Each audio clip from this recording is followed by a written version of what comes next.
अब हमारी जो 5,000 से ज्यादा की आर्थिकी है वो अडानी साहब के कंट्रोल में आ गई। अब देश में तो उन्होंने तहलका मचा रखा है, कोई भी MOU हस्ताक्षरित नहीं किया गया। अब इस बात को लेकर मुझे हैरानी है, अगर आप मकान में कोई किराएदार भी रखता है तो उसके साथ भी एग्रीमेंट होता है, तो क्या इनके साथ कोई एग्रीमेंट नहीं है? खुली छूट दी गई है इनको बागवानों को लूटने की। अब जब सेब सीजन शुरू होता है तो उस वक्त वो चुप बैठे रहते हैं और अचानक बीच में आकर वो दाम तय करते हैं और दाम एकदम गिर जाते हैं, क्योंकि मैंने खुद देखा जो 3,000 की पेटी है जब ये दाम खोलते हैं तो 1,500-2,000 में आ जाती है। अडानी को जो नेशनल हॉर्टिकल्चर बोर्ड के द्वारा स्वीकृत ये जो सीए स्टोर्स है और नाबार्ड के द्वारा फंडिंग की गई है, ये 2008 और 11 के बीच में हुई है। उस समय कोई भी MOU जो है इस किस्म का, जैसे माननीय सदस्य कह रहे हैं, कोई इसके साथ नहीं हुआ है। भूषण ज्वेलर्स, अनमोल रिश्तों के लिए। कुलदीप सिंह राठौर जी। अध्यक्ष महोदय, इससे पहले कि मैं अपने मूल प्रश्न पे आऊं, मैं जो अडानी हिमाचल में 3 स्टोर चला रहे हैं इसी को लेकर मैंने ये प्रश्न पूछा था।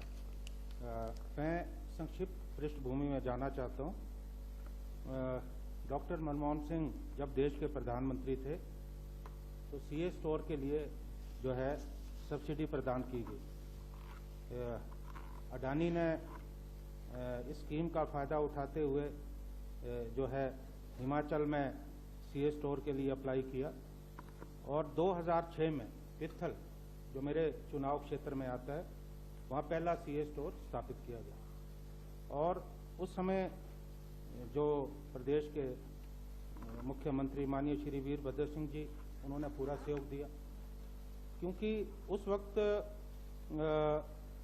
धारा 118 के तहत जो है उन्हें परमिशन दी गई और सरकार ने पूरी मदद की, क्योंकि अडानी ने भरोसा दिलाया था कि वो किसानों और बागवानों की जो है पूरी मदद करें, क्योंकि बरसों से जो हमारे बागवान हैं वो जो आड़ती हैं उनके शोषण का शिकार होते रहे।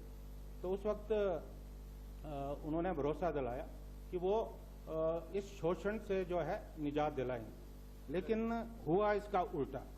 अब क्या है कि अब हमारी जो 5,000 से ज्यादा की आर्थिकी है वो अडानी साहब के कंट्रोल में आ गई।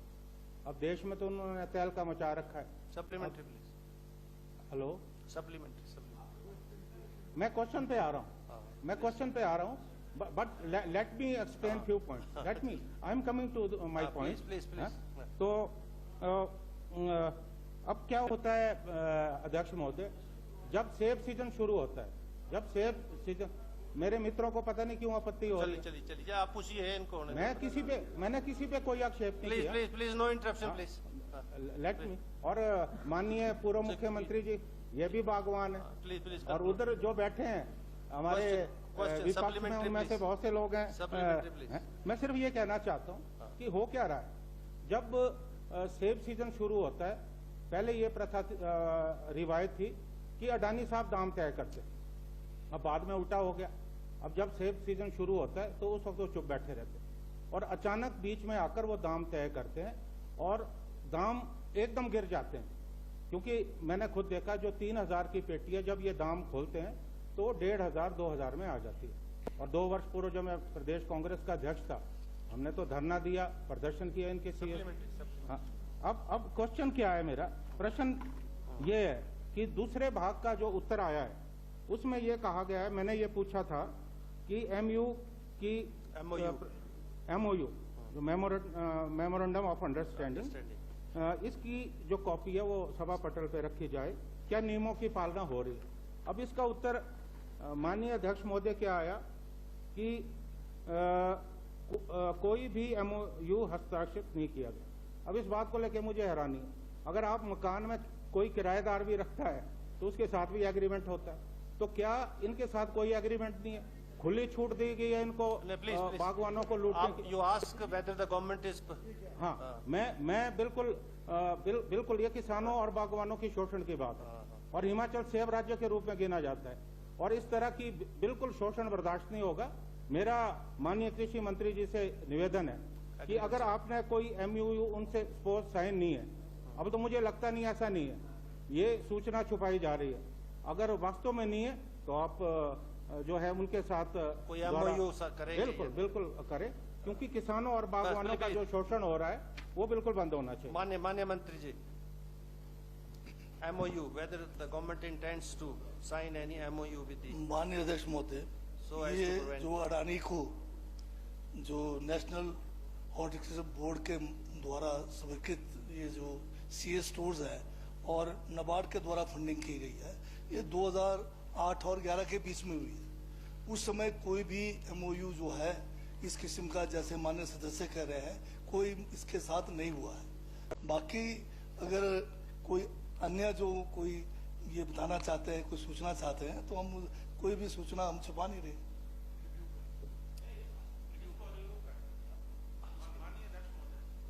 मान्य सदस्य श्री कुलदीप राठौर जी, whether the government proposes to review, बिल्कुल please बैठ जाओ। मान्य मंत्री जी, माननीय अध्यक्ष महोदय, इसमें अब हमें देखना पड़ेगा कि क्या हम इसको इतने साल पुराने उसका कोई अभी नया एमओयू कर सकते हैं, नहीं कर सकते। Legally we will look after. ठीक है, ठीक। मान्य सदस्य श्री जनाठा जी। माननीय अध्यक्ष महोदय, जो ये इशू है, जो क्वेश्चन उठाया गया माननीय विधायक कुलदीप राठौर जी के द्वारा, ये सर एक बहुत इम्पोर्टेंट इशू है। बागवान हैं, सभी है, 5,000-5,500 करोड़ की इकोनॉमी है सर। इस इशू पे मतलब अगर ध्यान दिया जाए तो ये हमेशा का एक ट्रेंड बन चुका है।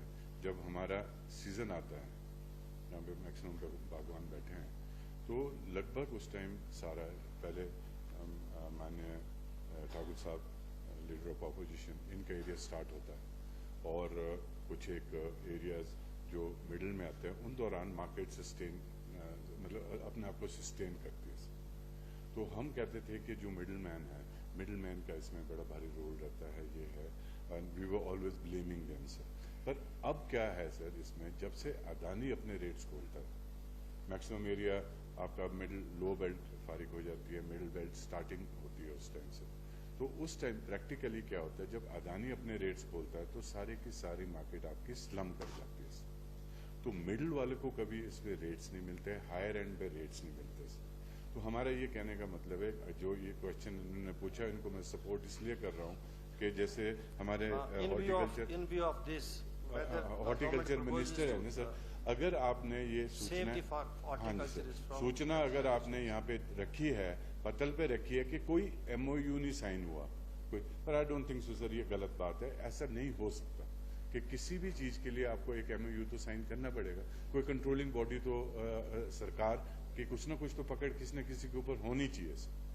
तो जब आपका फ्लक्चुएट आप रेट को ऐसा कर लेते हैं कि आपका जो रेट चल रहा है with your own will, with the will of the company, with the will of the company, sir आप अपने वो रेट्स खुद ही आप मैनिपुलेट करते हैं, उसका इफेक्ट डायरेक्टली ग्रोअर पे पड़ता है और सरकार पे पड़ता है। क्या सरकार या माननीय मंत्री हम ये चाहते हैं सर कि हम कि इसका एक जो रेट फिक्सिंग का एक पैटर्न हो, वो पब्लिक इशू बने कि इस टाइम से ये रेट्स है, उसके बाद हमारा ये रेट्स होंगे सस्टेनेबल टू द मार्केट। क्योंकि सर ये जो क्रॉप है, हमारी क्रॉप ऐसी है कि सर ये पूरे नेशन को तो फीड नहीं कर सकती है।